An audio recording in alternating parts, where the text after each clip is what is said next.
അപ്പൊ സഹോദരന്മാരെ, നിങ്ങൾ നോക്കേ, മഹാനായ നബി സല്ലല്ലാഹു അലൈഹി വസല്ലമ തങ്ങളെ സിയാറത്ത് ചെയ്തതിന്റെ പേരിൽ അങ്ങനെ സിയാറത്തിന് പോണ മുശ്രിക്കുകളാണ് അവിടെ ഹജ്ജിന് വരുന്നത്.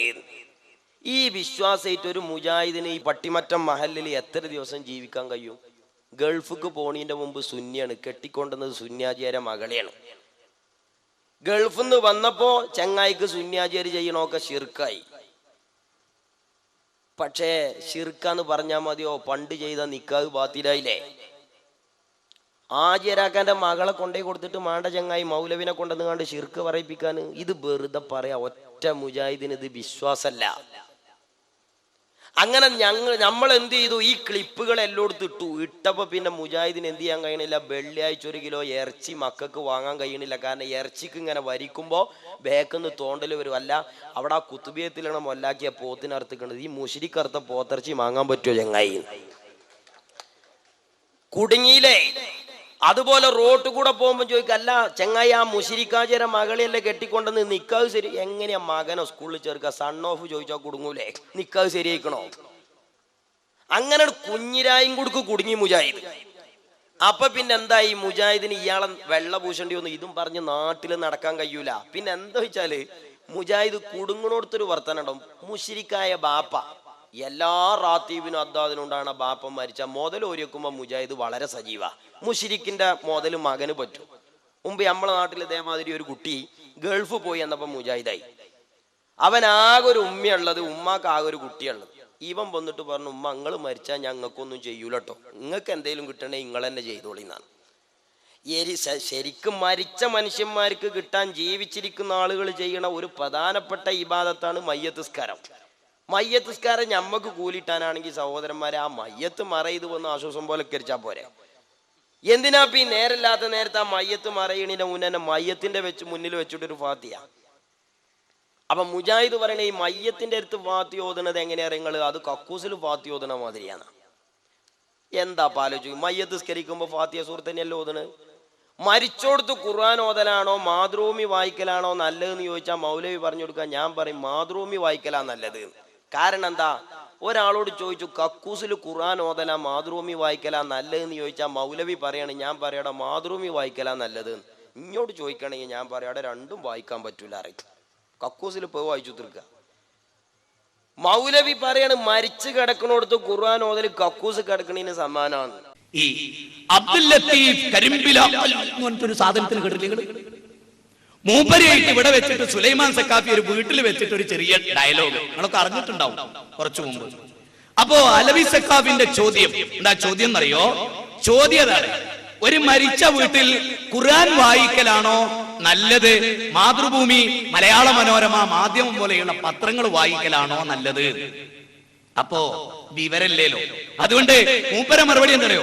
ഖുർആൻ വായിക്കലാണ് നല്ലത്. അച്ചോദ്യം എന്നോടാണ്, ഞാൻ എന്താ പറയോ? മാതൃഭൂമി വായിക്കലാണ് നല്ലത്. ക്ഷമിക്കണേ, ശ്രദ്ധിക്കണം, ശ്രദ്ധിക്കാതെ എഴുന്നേറ്റ് പോരുത്. ബാക്കിയുടെ കേട്ടോ എന്താ പറയുന്നത്? ആ ചോദ്യം എന്നോടാണ്, ഞാൻ പറയും മാതൃഭൂമി പത്രം വായിക്കലാണ് ഇവിടെ നല്ലത്. ആ ചോദ്യം എന്നോടാണ്, ഞാൻ പറയും മാതൃഭൂമി പത്രം വായിക്കലാണ് ഇവിടെ നല്ലത്. എന്താ കാരണം? എന്താ കാരണം? ഒരാള് നമ്മളോട് ചോദിക്കാണ്, കക്കൂസിൽ ഖുർആൻ ഓതലാണോ നല്ലത്, മാതൃഭൂമി പത്രം വായിക്കലാണോ നല്ലത് എന്ന് ചോദിച്ചാൽ കരിമ്പിലാക്കൽ ചിലപ്പം പറയായിരിക്കും. നമ്മൾ കരിമ്പിലാക്കലല്ലോ അല്ലേ? നമ്മൾ ഈമാൻ കിട്ടി മരിക്കണം എന്ന് വിചാരിക്കുന്നവരാണല്ലോ. ആ ആളുകൾ മനസ്സിലാക്കുക, നമ്മൾ പറയും ഖുർആൻ വായിക്കല് തെറ്റും, മാതൃഭൂമി വായിക്കല് കുഴപ്പമില്ല.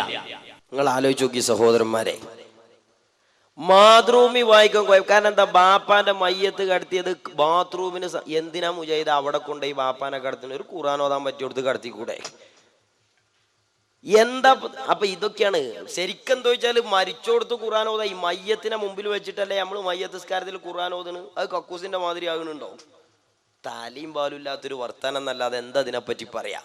ഞാൻ പറഞ്ഞല്ലോ, എൻ്റെ ആ സുഹൃത്ത് ഗൾഫ് പോയി വന്ന് ഇങ്ങനെ പറഞ്ഞപ്പോ ഉമ്മ ഉസ്താദിന്റെ അടുത്ത് വന്ന് ആകെ സങ്കടം പറഞ്ഞു, ഉസ്താദെ ആകെ ഒരു കുട്ടിയുള്ളത്, ഞാൻ മരിച്ചാ എനിക്ക് ഒന്നും ചെയ്യൂലോ. എന്താ ഉമ്മാമാനോട് ഇപ്പൊ ഈ തഫ്സീറൊക്കെ പറഞ്ഞു കൊടുത്തിട്ട് കാര്യമുണ്ടോ? ഉസ്താദ് ഒരു സംഗതി പറഞ്ഞു കൊടുത്തു, നിങ്ങൾ ഉമ്മാന്റെ പേരിൽ 1 ഏക്കർ ഭൂമി ഒരു വീടും ഉണ്ട്. ചെന്നിട്ട് ഉസ്താദ് പറഞ്ഞ അനുസരിച്ച് മകനോട് ഉമ്മ പറഞ്ഞു, മോനെ ഞാൻ മരിച്ച എന്തായാലും നീ ഒന്നും ചെയ്യൂലല്ലോ. അപ്പൊ ഉമ്മാന്റെ പേരിലുള്ള ഈ സ്ഥലവും വീടും ഞാൻ പള്ളികൾക്ക് ഇപ്പൊ തന്നെ വഖഫാക്കി കൊടുക്കട്ടെ, എന്നാ പിന്നെ ഉമ്മാക്ക് ഖബർക്ക് വല്ലതും ഉണ്ടാവുമല്ലോ.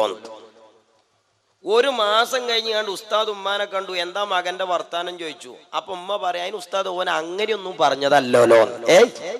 അങ്ങനെയൊന്നും പറഞ്ഞതല്ലോ, പിന്നെ എങ്ങനെയാ പറഞ്ഞ? അതാ മുജാഹിദിനോട് ചോദിച്ചു. അല്ല, ഈ ഷിർക്കാന്ന് പറയണ്ടല്ലോ. ഷിർക്ക് പറഞ്ഞാല് രണ്ട് സംഗതി ഉള്ളു, ഒന്നിരിക്ക ഷിർക്ക് അല്ലെങ്കിൽ തൗഹീദ്, ഒന്നിരിക്ക ചോറ് അല്ലെങ്കിൽ കഞ്ഞി. ചൊറിഞ്ഞി പറഞ്ഞൊരു സാധനമല്ല.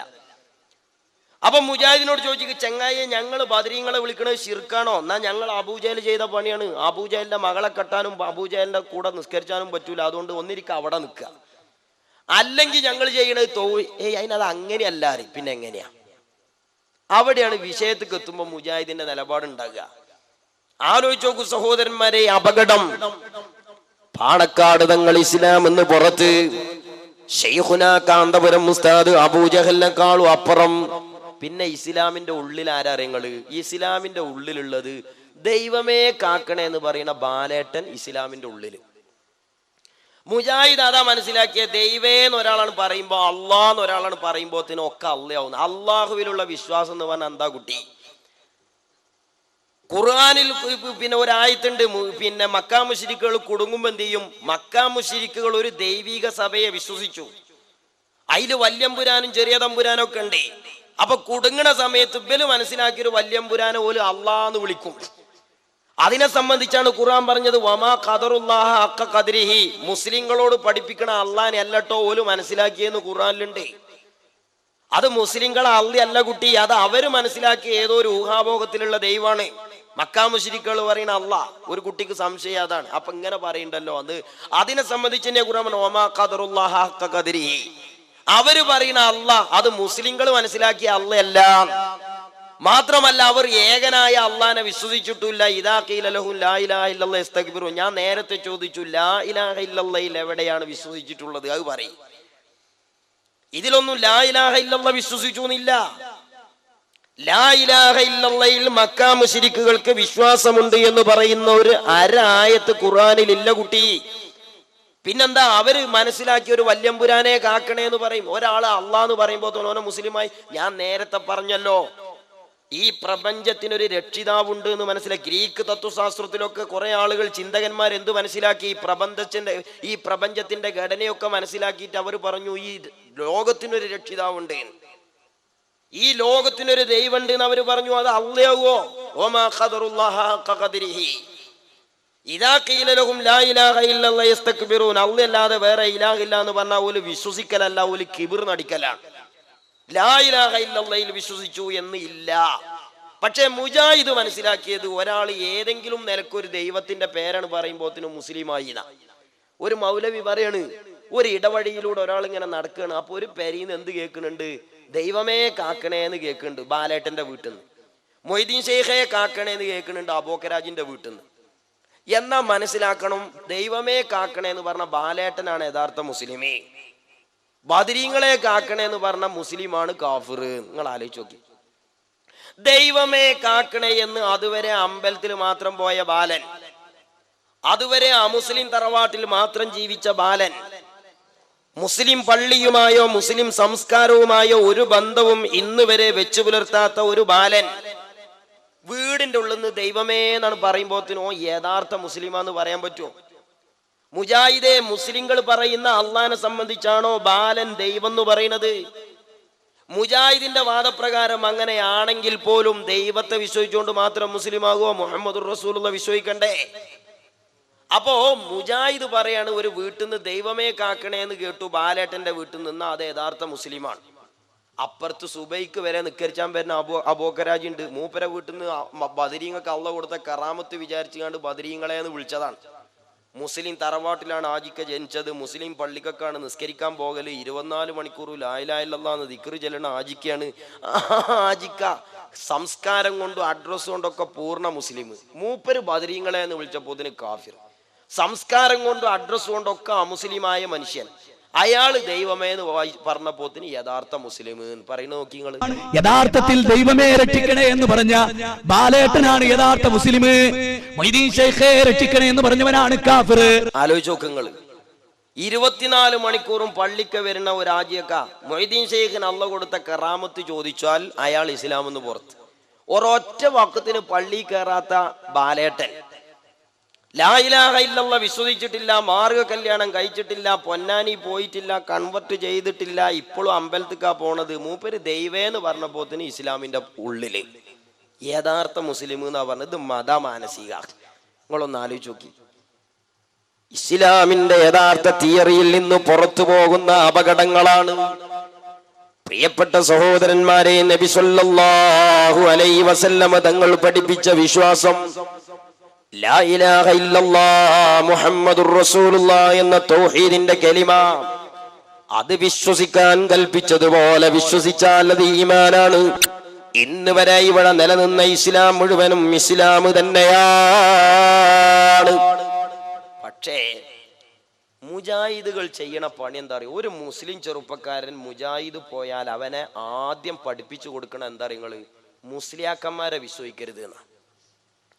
മുസ്ലിയാക്കന്മാര് വയല് പറയുന്നതും മുസ്ലിയാക്കന്മാര് ജനങ്ങളോട് ആയത്ത് പറയുന്നതും മുസ്ലിയാക്കന്മാര് ജനങ്ങളോട് ഹദീസ് പറയുന്നതൊക്കെ അവർക്ക് കൈമടക്കിനാണ്, അവർക്ക് പണം കിട്ടാനാണ്, അവർക്ക് കുടുംബം പോറ്റാനാണ് എന്ന് പഠിപ്പിച്ചു കൊടുക്കുകയാണ്. അങ്ങനെ ഒരു മുസ്ലിം ചെറുപ്പക്കാരനെ വിശ്വസിപ്പിച്ചു കഴിഞ്ഞാൽ, ഇപ്പൊ ഞാൻ 2 മണിക്കൂർ ഇവിടെ പ്രസംഗിച്ചു, മുജാഹിദ് എന്താ വിചാരിക്കുക? അത് മോലിയാരെ തട്ടിപ്പാണ്, മുസ്ലിയാർ കളവ് പറയണം, പിന്നെ മൗലവി പറഞ്ഞതൊക്കെ ഓക്കെ, മുസ്ലിയാർ പറഞ്ഞതൊക്കെ വഞ്ചന വഞ്ചന വഞ്ചന. ഇങ്ങനെ മുസ്ലിം പണ്ഡിതന്മാരുടെ ഉപദേശങ്ങളിൽ നിന്നൊരു മുസ്ലിം ചെറുപ്പക്കാരന്റെ മനസ്സ് തിരിച്ചുവിടാൻ വഹാബികൾ ആദ്യം ചെയ്യണ പണി പണ്ഡിത വിരോധം ഉണ്ടാക്കുക എന്നുള്ളതാണ്.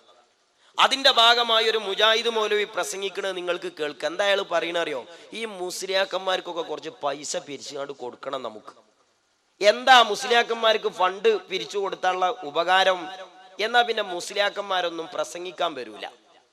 അപ്പൊ മുസ്ലിയാക്കന്മാര് പ്രസംഗിക്കണത് വെറും പൈസക്കാണ്, അല്ലാതെ ദീന് പ്രബോധനം ചെയ്യാനല്ല എന്ന് വരുത്തി തീർക്കാനാണ് അത് പറയുന്നത്.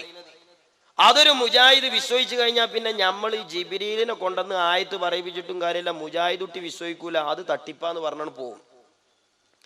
എന്നിട്ട് മൂപ്പര് പറയാണ്, ഒരു മുസ്ലിയാരെ വിളിച്ചുകൊണ്ട് നിങ്ങൾ ചോദിച്ചു നോക്കണേ, അല്ല മുസ്ലിയാരെ ഈ അദ്ദാദു റാത്തീബൊക്കെ തെറ്റല്ലേ? അപ്പൊ മുസ്ലിയാര് പറയത്തരെ ജീവിച്ചു പോണ്ടേ. ഏത് മുസ്ലിയാരെ അയാളോട് അത് പറഞ്ഞതെന്ന് അറിയില്ല.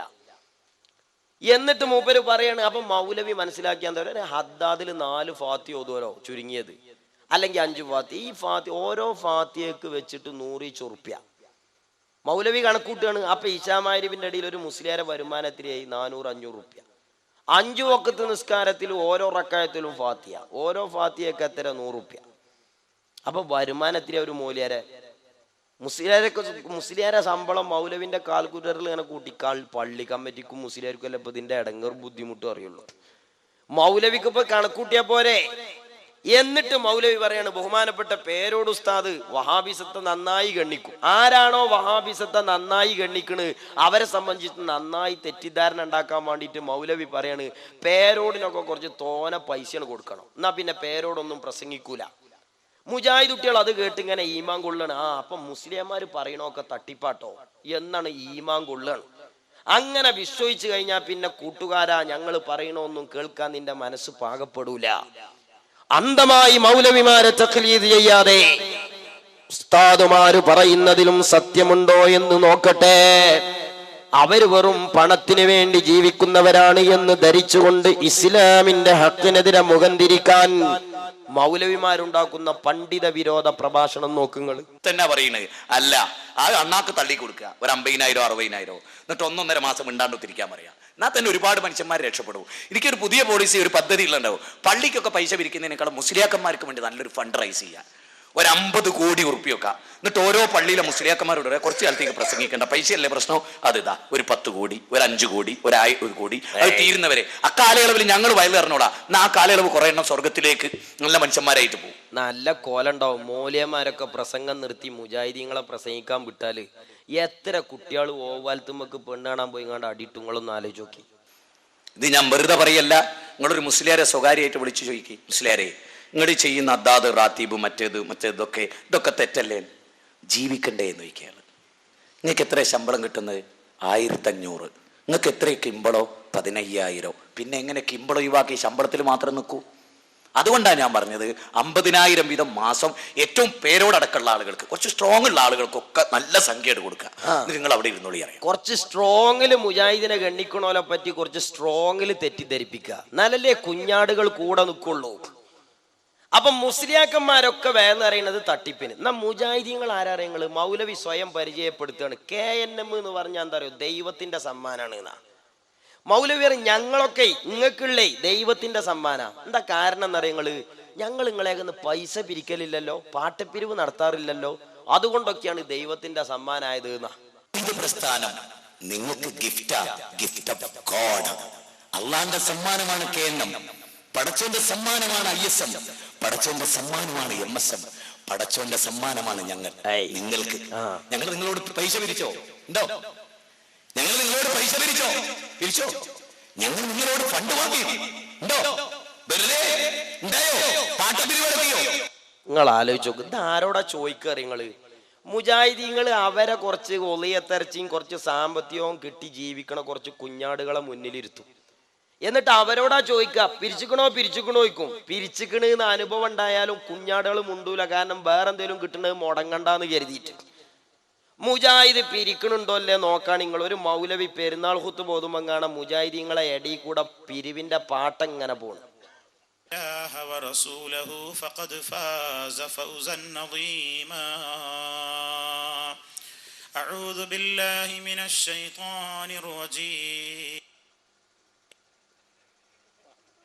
കണ്ടങ്ങള് പാട്ടപ്പിരി പഠിത്തിക്കണോ? എത്ര ആവേശത്തിലാ മൗലവി ആ ചോദിച്ച്. ആടോക്കി ഒരു വഹാബി പാർട്ടിക്ക് പൈസ ഇടുന്ന പോയത്തക്കാരൻ.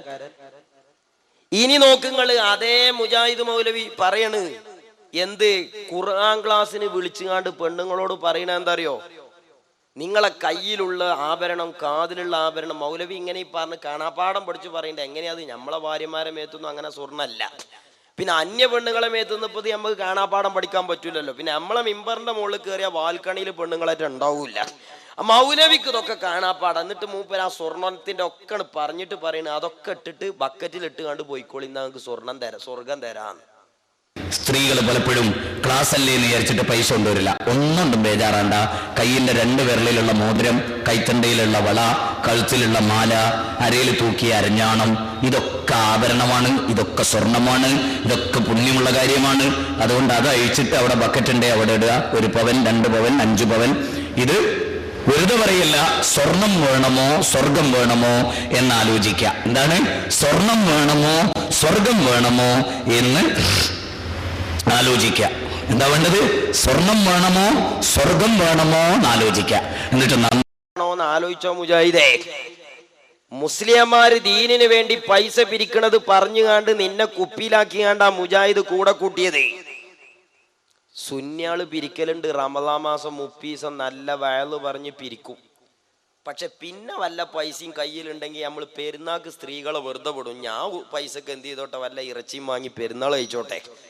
വല്ല മോതിരം ഉണ്ടെങ്കിൽ അന്ന് അത് ധരിച്ച് വിരുന്ന് പോയിക്കോട്ടെ എന്ന് കരുതി പെരുന്നാൾക്ക് പിരിക്കൂല.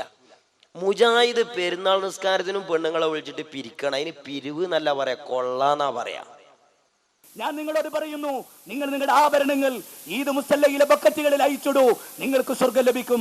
ഞാൻ നിങ്ങളോട് പറയുന്നു, നിങ്ങൾ നിങ്ങളുടെ ആഭരണങ്ങൾ ഈദ് മുസല്ലയിലെ ബക്കറ്റുകളിൽ അയച്ചിടൂ, നിങ്ങൾക്ക് സ്വർഗം ലഭിക്കും. കണ്ടങ്ങൾ മൗലവിന്റെ കോലം കണ്ടില്ല നിങ്ങള്? 10 ഉറുപ്പ്യ മനുഷ്യന്മാരെയൊക്കെ കിട്ടണമെങ്കിൽ ഒരു മാപ്പിളാരെ കോലത്തിൽ തൊപ്പിയൊക്കെ ഇടണമെന്ന് മുജാഹിദിനെ അറിയാം. അതാണ് ഈ കോല. അതുകൊണ്ടാണ് ഏത് മുജാഹിദ് മൗലവിന്റെ അര തപ്പിയൊക്കെ 2 പാസ്പോർട്ട് ഉണ്ടാവും. അതെന്തിനാ ചോദിച്ചാൽ ഈ മുസ്ലിങ്ങളും അമുസ്ലിങ്ങളും ഒക്കെ കൂടുന്ന സ്ഥലത്ത് ചെന്നാൽ ഞങ്ങളെ നാട്ടിലൊരു ചൊല്ലുണ്ട്, ചേര തിന്നിനോടത്ത് പോയാൽ ചേരന്റെ നടുക്കണ്ടം തിന്നണം എന്ന മാതിരി. അമുസ്ലിങ്ങളടിയിൽ കൂടുമ്പോ അതിനനുസരിച്ച് ഇത് കണ്ടങ്ങള്, ഇത് മുസ്ലിങ്ങളടിക്ക് പോകാൻ ഒരു തൊപ്പി, മുസ്ലിങ്ങളെ അടിയിൽ നിന്ന് മാറുമ്പോ വേറൊരു കോല. കണ്ടോ? തീയരോ നായരോ തിരിച്ചറിയാത്ത കോല, അത് വേറെ പാസ്പോർട്ടാ. ഇപ്പുറത്തൊക്കെ നിങ്ങൾ ആ തൊപ്പി ഇങ്ങോട്ടിട്ട താജുലുലമയും പാണക്കേട് തങ്ങളൊക്കെ തോൽക്കും. എന്തോരും മറ്റുള്ള തൊപ്പി. 2 പാസ്പോർട്ട്. പാസ്പോർട്ടിൽ പോസ്റ്റ് ഓഫീസ് ഒന്നാണ്, പിൻകോഡ് നമ്പർ ഒന്നാണ്, സൺ ഓഫ് ഒന്നാണ്, ആള് മാത്രം വ്യത്യാസമുണ്ട്. കണ്ടങ്ങള് തങ്ങന്മാരെ കോലത്തിലും ബീബിയാളെ വഹാബിയാളെ ആശയം പോലെ തന്നെയാണ് ഓലെ ചേലും കോലൊക്കെ. 2 പാസ്പോർട്ട് എല്ലാവരും അരിയിലും തപ്പിയാൽ കിട്ടും. പ്രിയപ്പെട്ട സഹോദരന്മാരെ, ഇസ്ലാമിനൊരു കൾച്ചറിൽ വേണ്ടേ? ഇനി സഹോദരന്മാരെ നിങ്ങൾ ആലോചിച്ചു നോക്ക്. മൗലവിമാര് പണ്ഡിത വിരോധം തീർത്ത രൂപം കണ്ടോ നിങ്ങള്? പേരോട് ഉസ്താദിന്റെ ഒക്കെ തൊള്ളിക്ക് ഒരു 50 കോടി ഇട്ട് കൊടുക്കണം എന്നാ. പക്ഷേ ഞങ്ങളെ ആലിമീങ്ങളെ തൊള്ളിക്ക് കൈകൊണ്ട് ഇട്ട് കൊടുത്താൽ മതി. മൗലവിമാർക്ക് JCB കൊണ്ട് മറിച്ചാൽ തീരോല പീറ. നിങ്ങൾ ആലോചിച്ച് നോക്കി. ഇങ്ങനെ പണ്ഡിത വിരോധം വളർത്തുന്നത് എന്തിനാണ്? വഹാബികളുടെ ഈ കാപട്യങ്ങൾ ആലിമീങ്ങൾ വിശദീകരിക്കുമ്പോൾ അതിൽ നിന്ന് മുസ്ലിം ചെറുപ്പക്കാരന്റെ ശ്രദ്ധ തിരിച്ചുവിടാൻ നബി സല്ലല്ലാഹു അലൈഹി വസല്ലമ തങ്ങളുടെ അസാധാരണത്വം അംഗീകരിക്കാൻ കഴിയാതെ അവിടത്തെ സംബന്ധിച്ചൊരു കേവലം മനുഷ്യനായി ചിത്രീകരിച്ചപ്പോൾ നബി സല്ലല്ലാഹു അലൈഹി വസല്ലമ തങ്ങളെ ഉൾക്കൊള്ളാൻ വഹാബികൾക്ക് കഴിഞ്ഞില്ല. അവിടത്തെ മദ്ഹ് പറയാൻ കഴിഞ്ഞില്ല. അവിടത്തെ മൗലിദ് ഓതാൻ അവർക്ക് കഴിയാത്തത് അതുകൊണ്ടാണ്. അള്ളാഹുവിന്റെ ഹബീബിന്റെ മൗലിദ് ഓതുക എന്ന് പറഞ്ഞാൽ മദ്ഹ് പറയുക എന്നാണ് അർത്ഥം. എന്താണ് അള്ളാഹുവിന്റെ ഹബീബിന്റെ മദ്ഹുമായി ബന്ധപ്പെട്ട് അള്ളാന്റെ നിലപാട്? നബി സല്ലല്ലാഹു അലൈഹി വസല്ലമ തങ്ങൾ മനുഷ്യരൂപത്തിൽ ലോകത്ത് പ്രത്യക്ഷപ്പെടുന്നതിന്റെ മുമ്പ് തന്നെ അമ്പിയാക്കളിലൂടെ അള്ളാന്റെ ഹബീബിന്റെ മദ്ഹ് അല്ലാഹ് പറയിപ്പിച്ചതാണ്. ഇനിയും നോക്ക് സഹോദരന്മാരെ, അല്ലാഹു സുബ്ഹാനഹു വ തആല പരിശുദ്ധമായ വേദഗ്രന്ഥങ്ങൾ ലോകത്തേക്ക് കൊടുത്തപ്പോൾ ആ വേദഗ്രന്ഥങ്ങളിലെല്ലാം അള്ളാഹുവിന്റെ ഹബീബിന്റെ മദ്ഹ് പറഞ്ഞിട്ടുണ്ട്. പരിശുദ്ധമായ ഖുർആനിന്റെ ആയത്തുകൾ എടുത്ത് പരിശോധിച്ചു നോക്കിയാൽ അള്ളാഹുവിന്റെ ഹബീബിന്റെ ശാരീരിക പ്രത്യേകതകളും അവയവങ്ങളും ഓരോന്നോരോന്നെടുത്തുകൊണ്ട് അല്ലാഹ് മദ്ഹ് പറഞ്ഞിട്ടില്ലയോ? ഇങ്ങനെയൊക്കെ അല്ലാഹു തആല ഖുർആനിലും വേദഗ്രന്ഥങ്ങളിലും ഹബീബിന്റെ മദ്ഹ് പറഞ്ഞിട്ട് മൗലവി ചോദിക്കുകയാണ്, അള്ളാന്റെ റസൂൽ സല്ലല്ലാഹു അലൈഹി വസല്ലമ തങ്ങളുടെ മദ്ഹ് പറയണമെന്ന് ഖുർആനിൽ പറഞ്ഞിട്ടുണ്ടോ? എന്താ ചോദ്യം നോക്കി നിങ്ങള്. ആ ചോദ്യത്തെ കൂടി പ്രസക്തമല്ലാതാക്കി ഖുർആൻ അള്ളാന്റെ ഹബീബിന്റെ മദ്ഹ് പറയാൻ പറഞ്ഞു. ഇന്നല്ലാഹ വ മലായികതുഹു യുസല്ലൂന അലൻ നബിയ്യ് യാ അയ്യുഹല്ലദീന ആമനൂ സല്ലു അലൈഹി വസല്ലിമു തസ്ലീമാ. അല്ലയോ സത്യവിശ്വാസികളെ, അള്ളാഹുവിന്റെ ഹബീബിന്റെ മദ്ഹ് ഞാൻ പറഞ്ഞിട്ടുണ്ട്. അമ്പിയാക്കളിലൂടെ പറയിപ്പിച്ചു, വേദഗ്രന്ഥങ്ങളിലൂടെ അള്ളാഹു പറഞ്ഞു പോരാ. ഇമാം ബുഖാരി റളിയല്ലാഹു തആല അൻഹു പറയുകയാണ്, അള്ളാഹു തആല സ്വലാത്ത് ചൊല്ലും എന്ന് പറഞ്ഞാൽ മലക്കുകൾക്കിടയിൽ അള്ളാന്റെ ഹബീബിന്റെ മദ്ഹ് അല്ലാഹ് പറയുമെന്നാണ്. മലക്കുകൾ സ്വലാത്ത് ചൊല്ലുമെന്ന് പറഞ്ഞാൽ ആ സ്വലാത്ത് മലക്കുകൾക്കിടയിൽ അള്ളാന്റെ ഹബീബിന്റെ മദ്ഹ് അവർ പറയുകയാണ്. എന്നിട്ടാണ് അല്ലാഹു തആല വിശ്വാസികളോട് അള്ളാന്റെ ഹബീബിന്റെ ഗുണം പറയാൻ പറഞ്ഞത്. എന്റെ പ്രിയപ്പെട്ട സഹോദരങ്ങളെ, സ്വലാത്തിനെ സംബന്ധിച്ചല്ലാതെ അള്ളാഹുവിന്റെ ഹബീബിന്റെ പേരിലുള്ള മദ്ഹ് പറയുന്നതുമായി ബന്ധപ്പെട്ടുകൊണ്ടല്ലാതെ ഞാൻ ചെയ്യുന്നുണ്ട് അതുകൊണ്ട് നിങ്ങളും ചെയ്തോളൂന്ന് അള്ളാഹ് മറ്റൊന്നിനെ കുറിച്ചും പറഞ്ഞിട്ടില്ല. യാ അയ്യുഹല്ലദീന ആമനൂ സല്ലു അലൈഹി വസല്ലിമു തസ്ലീമാ. ഈമാനുള്ള മുസ്ലിമേ, നിങ്ങളും ഹബീബിന്റെ പേരിൽ മദ്ഹ് പറഞ്ഞോ, അവിടത്തെ പേരിൽ ഗുണം പറഞ്ഞോ. ഇത്രത്തോളം ഖുർആൻ വ്യക്തമായി വിഷയം പറഞ്ഞിട്ട് മൗലവി ചോദിക്കാണ്, അള്ളാന്റെ ഖുർആനിൽ എവിടെയും മദ്ഹ് പറയാൻ പറഞ്ഞിക്കണോ? മദ്ഹ് പറയാനല്ല അല്ലാഹ് പറയുന്നത്, റസൂലുള്ളാഹിനെ പിന്തുടരാനാ പറയുന്നത് കേട്ടോ. ഖുർആനിൽ ഒരിടത്തും റസൂലുള്ളാഹിന്റെ മദ്ഹ് പറയാൻ പറഞ്ഞിട്ടില്ല, എവിടെയും പറഞ്ഞിട്ടില്ല. ആധികാരികമായി തന്നെ പറയുന്നത്, വളരെ ഗൗരവത്തിലുമാണ് പറയുന്നത്, വളരെ ബോധത്തോടു കൂടിയുമാണ് പറയുന്നത്. റസൂലുള്ളാഹിന്റെ മദ്ഹ് പറഞ്ഞോളൂ നിങ്ങൾ ഖുർആനിൽ ഒരിടത്തിലില്ല. വെറുതെ പറയാം, വെറുതെ. ആ കാര്യത്തിൽ മുജാഹിദുകളെ സംബന്ധിച്ചിടത്തോളം ആ കാര്യം ചർച്ച ചെയ്യുന്ന ഏത് സദസ്സും ഒരുക്കാൻ നമുക്ക് യാതൊരു പണിയില്ല. മുജാഹിദേ വന്നോ, ഇത് അതിനൊരുക്കിയ സദസ്സാണ്. മുജാഹിദിന് അങ്ങനെ ഒരു തെളിവ് കയ്യിലുണ്ടെങ്കിൽ കടന്നു വന്നോ. ഞങ്ങൾ പറയുന്നു ഖുർആനിൽ അല്ലാഹുവിന്റെ ഹബീബിന്റെ മദ്ഹ് പറയാൻ പറഞ്ഞിട്ടുണ്ട്. ഇല്ലെന്നാണ് മൗലവി പറയുന്നത്. അതിനേത് മജ്ലിസും ഒരുക്കാൻ റെഡിയാണെന്നാണ് പറഞ്ഞത്. എന്നാൽ അതിനുള്ള മജ്ലിസ് ഒരുങ്ങിയിട്ടുണ്ട്. മൗലവിമാർക്ക് വരണമെങ്കിൽ വന്ന് കാര്യം പറയാം. സഹോദരന്മാരെ, മദ്ഹ് എവിടെങ്കിലും പറയാൻ പറഞ്ഞിക്കണോന്നല്ലേ മൗലവി ചോദിച്ചത്. അപ്പൊ ചോദിച്ചതിനല്ലേ നമ്മൾ മറുപടി പറയാം മദ്ഹ് പറയാൻ പറഞ്ഞിക്കണെന്ന്. അപ്പൊ വേറൊരു മൗലവി പറയാ മദ്ഹ് പറച്ചിലുള്ള തെളിവ് ഇങ്ങോട്ട് പറയും. നിങ്ങൾ ആലോചിക്കുക. അതിനുള്ള തെളിവ് ചോദിച്ചാൽ അതിനല്ലേ നമ്മൾ തെളിവ് പറയാം. അപ്പൊ തെളിവ് പറഞ്ഞ അമ്മക്ക് തന്നെയാ കുറ്റം. മധു പറച്ചിലിന് മധുവിനുള്ള തെളിവ് കൊണ്ട് പറയും.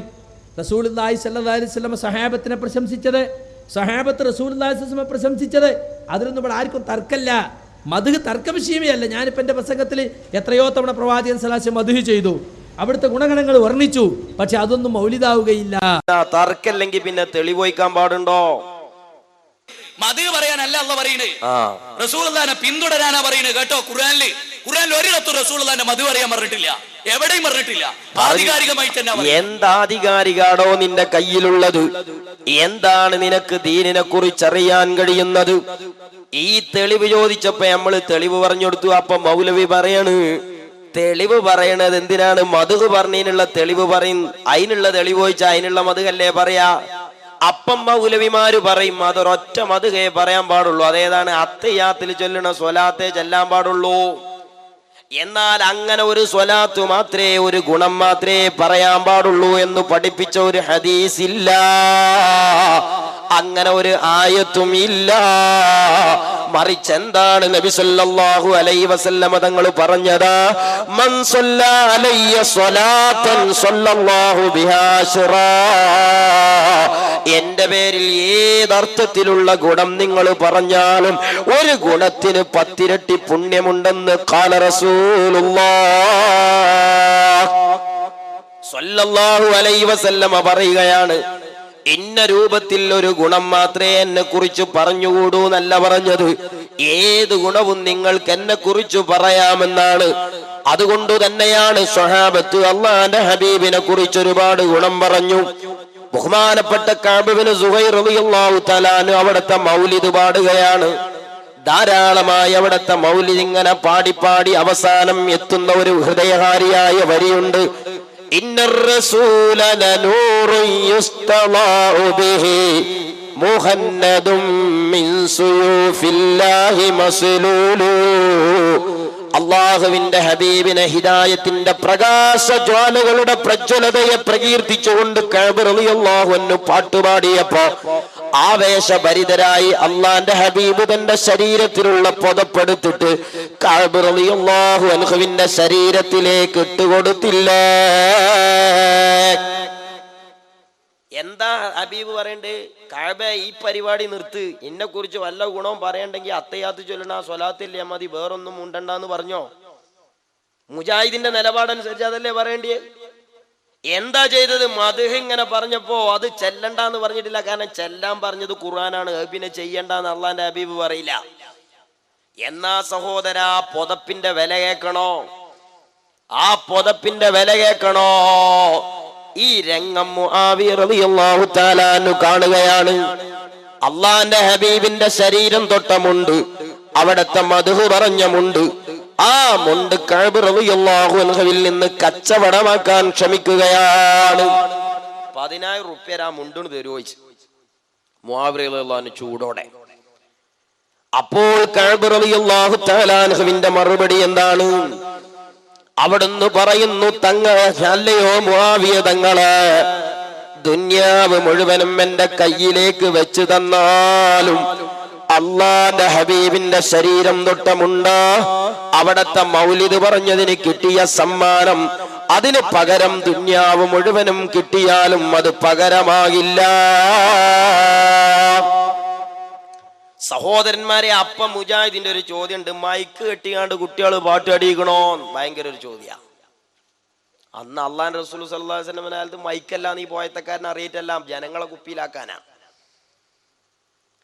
നബി സല്ലല്ലാഹു അലൈഹി വസല്ലം തങ്ങളെ കാലത്ത് ഒരു സംഗതി ഇല്ലെങ്കിൽ പിന്നെ അതൊക്കെ ഇസ്ലാമിന്റെ പുറത്താന്ന് ആരാ എന്നോട് പറഞ്ഞേങ്ങായി? അങ്ങനെയാണെങ്കിൽ ഇസ്ലാമെന്ന് എന്തൊക്കെ ബെട്ടാണ്ട് കയറിയത് നമ്മളെ നിലമ്പൂരം വർത്താനത്ത് പറഞ്ഞാല്. മുസ്ലിമേ കേട്ടോ, നബി സല്ലല്ലാഹു അലൈഹി വസല്ലം തങ്ങളുടെ കാലത്ത് ഇന്ന് വഹാബി പള്ളിക്കലും സുന്നി പള്ളിക്കലുമുള്ള മുസ്ഹഫിന്റെ ഗ്രന്ഥമില്ലേ? അങ്ങനെ ഒരു ഖുർആൻ അള്ളാന്റെ ഹബീബിന്റെ കാലത്തില്ല. അങ്ങനെ ഖുർആനിനെ ഗ്രന്ഥമാക്കി വെക്കണമെന്നും ഹദീസിലില്ല. അങ്ങനെ ഖുർആനിനെ ഗ്രന്ഥമാക്കി വെക്കണമെന്ന് ഖുർആനിലില്ല. പക്ഷേ അവിടെ മുസ്ലിം ലോകം ഒരു നിലപാടെടുത്തു. എന്താണ്? ഖുർആനിനെ ഗ്രന്ഥമാക്കി വെക്കൽ ഖുർആനിന്റെയും ഹദീസിന്റെയും അടിസ്ഥാനത്തിൽ അത് ഖൈറാണോ ശർറാണോ എന്ന് പരിശോധിച്ചു. ഫഫഅലുൽ ഖൈറാത്ത്, അങ്ങനെ അത് ഖൈറാന്ന് മനസ്സിലായപ്പോൾ അത് ചെയ്യുകയാണ്. എന്തേ കാരണം? അങ്ങനെ ചെയ്യരുത്, ഖുർആനിനെ ഗ്രന്ഥമാക്കരുത് എന്ന് ഹദീസിലില്ല, ഖുർആനിലില്ല. അതേ സമയത്ത് ഖുർആൻ ഓതണമെന്നും സൂക്ഷിക്കണമെന്നും ഖുർആനിലുണ്ട്. ആ ഖുർആൻ പാരായണത്തിനും സൂക്ഷിപ്പിനും ഉപകാരപ്രദമാണ് അതിനെ ഗ്രന്ഥമാക്കലെന്ന് സ്വഹാബത്ത് ഖൈറായി മനസ്സിലാക്കുകയാണ്. അങ്ങനെ സിദ്ദീഖ് റളിയല്ലാഹു അൻഹു ഹബീബിന്റെ കാലത്തില്ലാത്തൊരു പുതിയ പരിപാടി തുടങ്ങി, ഖുർആനിനെ ഗ്രന്ഥമാക്കി വെച്ചു. അത് ബിദ്അത്തല്ല, അത് സ്വർഗത്തിലേക്ക് പോകുന്ന പുതിയ സംഗതിയാണ്. ഖുർആനും ഹദീസും എതിർക്കാത്ത, ഖുർആനിന്റെയും ഹദീസിന്റെയും വീക്ഷണത്തിൽ ഖൈറായൊരു സംഗതിയാണ്. കേട്ടോ മുജാഹിദെ, തെറ്റിദ്ധരിക്കണ്ട, ആലിമീങ്ങൾ വിവരമുള്ളവരാണ്. അതുകൊണ്ടാണ് അവര് ദീനിനെ ഇങ്ങനെയൊക്കെ കൈകാര്യം ചെയ്തത്. കേട്ടോ, ഇന്ന് കാണുന്നത് പോലെയുള്ള ഒരു തറാവീഹിന്റെ ജമാഅത്ത് നബി സല്ലല്ലാഹു അലൈഹി വസല്ലമ തങ്ങളുടെ കാലത്തുണ്ടായിട്ടില്ല. സിദ്ദീഖ് റളിയല്ലാഹു തആല അൻഹുവിന്റെ കാലത്തുണ്ടായിട്ടില്ല. പക്ഷേ എന്തു ചെയ്തു? ഉമർ റളിയല്ലാഹു തആല അൻഹുവിന്റെ ഭരണം വന്നപ്പോ ചിതറിക്കടന്ന തറാവീഹിനെ ഒരു ഇമാമിന്റെ കീഴിൽ സംഘടിതമാക്കി ഉമർ റളിയല്ലാഹു അൻഹു നടപ്പിൽ വരുത്തുകയാണ്. എന്നിട്ട് ഉമർ റളിയല്ലാഹു അൻഹു പറയുന്നു, ഇങ്ങനെ ചെയ്യരുത് എന്ന് ഖുർആനിലും ഹദീസിലും ഇല്ല. അതേ സമയത്ത് തറാവീഹിന്റെ പുണ്യം ഹദീസിലുണ്ട് താനും.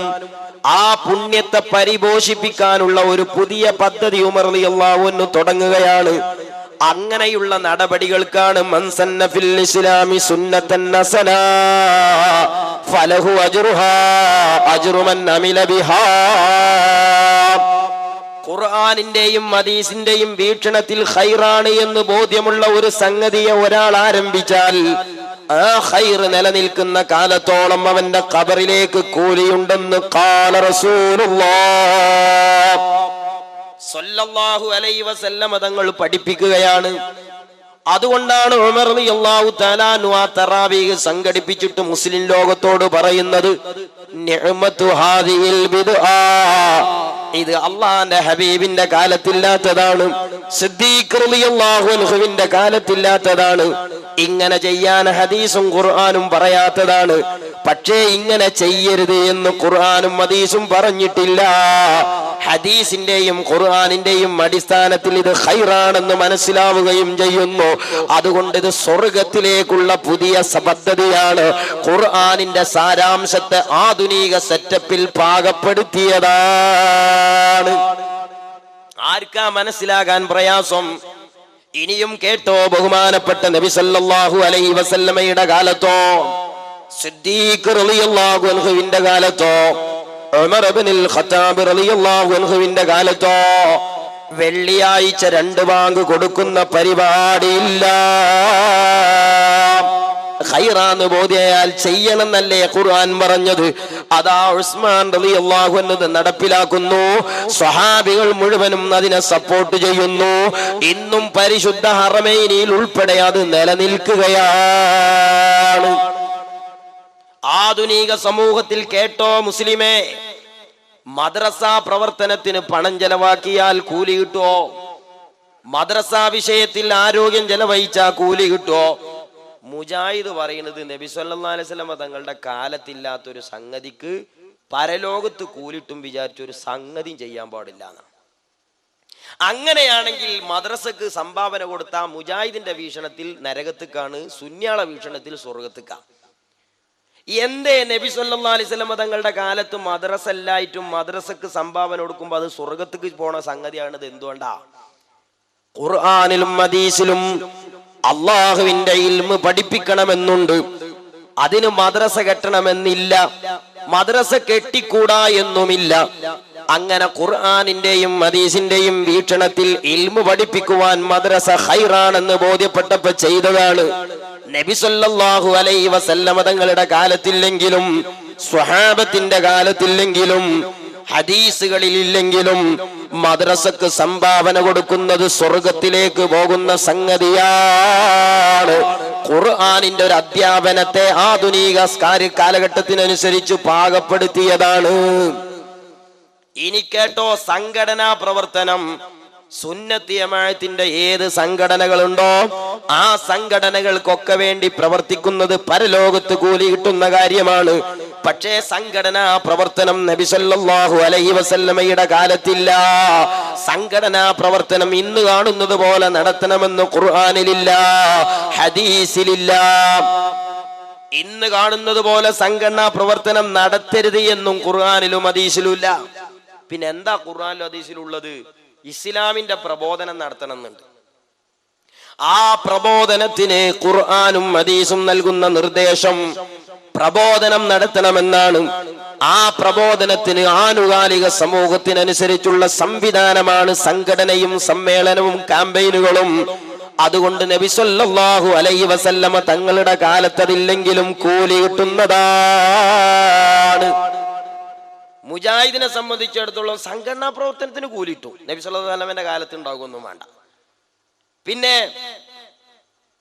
നോട്ടീസ് ഒട്ടിച്ചാലും കൂലിട്ടു. മദ്രസ അറബിക് കോളേജ് ഉണ്ടാക്കിയാലും കൂലിട്ടു. നബി സല്ലല്ലാഹു അലൈഹി വസല്ലമയുടെ കാലത്ത് ഉണ്ടാകുമൊന്നും വേണ്ട. കാരണം എന്താ? അത് കാക്കക്ക് തൻകുഞ്ഞ് പൊൻകുഞ്ഞാണ്. അതൊക്കെ മുജാഹിദിനും ജഡ്ജേണ്ട സംഗതിയാണ്. മൈക്കിൽ കുട്ടികൾ പാട്ടാടിയത് നബി സല്ലല്ലാഹു അലൈഹി വസല്ലമയുടെ കാലത്തില്ല, അതുകൊണ്ട് പാടാൻ പാടില്ല. എന്താ അപ്പൊ അതിന് കാട്ടുക? നബി സല്ലല്ലാഹു അലൈഹി വസല്ലമ തങ്ങളുടെ മദ്ഹ് പാടണമെന്ന് ഖുർആനിലുണ്ട്, മദ്ഹ് പറയണമെന്ന് ഇസ്ലാമിലുണ്ട്. മാത്രമല്ല സഹോദരങ്ങളെ, വെള്ളിയാഴ്ച ആദം അലൈഹിസ്സലാത്തു വസ്സലാമിന്റെ ജന്മം കൊണ്ട് അനുഗ്രഹീതമായത് കൊണ്ടാണ് വെള്ളിയാഴ്ചക്ക് പ്രാധാന്യം ഉണ്ടായത്. ആ വെള്ളിയാഴ്ച ദിവസം ഒരു പ്രാർത്ഥനക്കുള്ള സമയമുണ്ട്. ആദം അലൈഹിസ്സലാമിന്റെ ജന്മം കൊണ്ടുണ്ടായ നേട്ടമാണ്. എന്നാൽ ആദം അലൈഹിസ്സലാമിനേക്കാളും നേതാവാണ് മുഹമ്മദുർ റസൂലുള്ളാഹി സ്വല്ലല്ലാഹു അലൈഹി വസല്ലമ തങ്ങള്. അവിടത്തെ ജന്മം കൊണ്ട് ധന്യമായ ദിവസവും മാസവും മറക്കപ്പെടാൻ പറ്റുമോ? ഇത് ബുദ്ധിയുള്ള മനുഷ്യന് മനസ്സിലാകുന്നതല്ലേ? ഇനി കേട്ടോ, ഇമാമിങ്ങളെ നിലപാടാ വിഷയത്തിൽ എന്താണ്? ഹിജ്റ 1-ാം നൂറ്റാണ്ടിൽ സ്വഹാബത്ത് ചെയ്തതാണ് ഞാൻ പറഞ്ഞത്. 2-ാം നൂറ്റാണ്ടിലെ പണ്ഡിതനാണ് ബഹുമാനപ്പെട്ട സയ്യിദുനാ ഹസൻ ബസ്രി റഹിമഹുല്ലാഹ്. മഹാനവറുകൾ പറയുന്നത് എന്താണ്? ലൗ അന്നലി മിസ്ലു ജബലി ഉഹദിൻ ദഹബാ ലഅൻഫഖ്തുഹു ലിമൗലിദി റസൂലില്ലാഹ് സ്വല്ലല്ലാഹു അലൈഹി വസല്ലമ തങ്ങളുടെ മൗലിദിന് വേണ്ടി ചെലവഴിക്കാൻ എനിക്ക് ഉഹദ് മലയോളം സ്വർണമുണ്ടെങ്കിൽ ഞാൻ ആ സ്വർണം മുഴുവനും മൗലിദിന് വേണ്ടി ചെലവഴിക്കുമല്ലോ. കേട്ടോ മുസ്ലിമേ, ഹിജ്റ 3-ാം നൂറ്റാണ്ടിലെ പണ്ഡിതരിൽ ഒരാളാണ് ബഹുമാനപ്പെട്ട മഅറൂഫുൽ ഖർഹി റഹിമഹുല്ലാഹ്.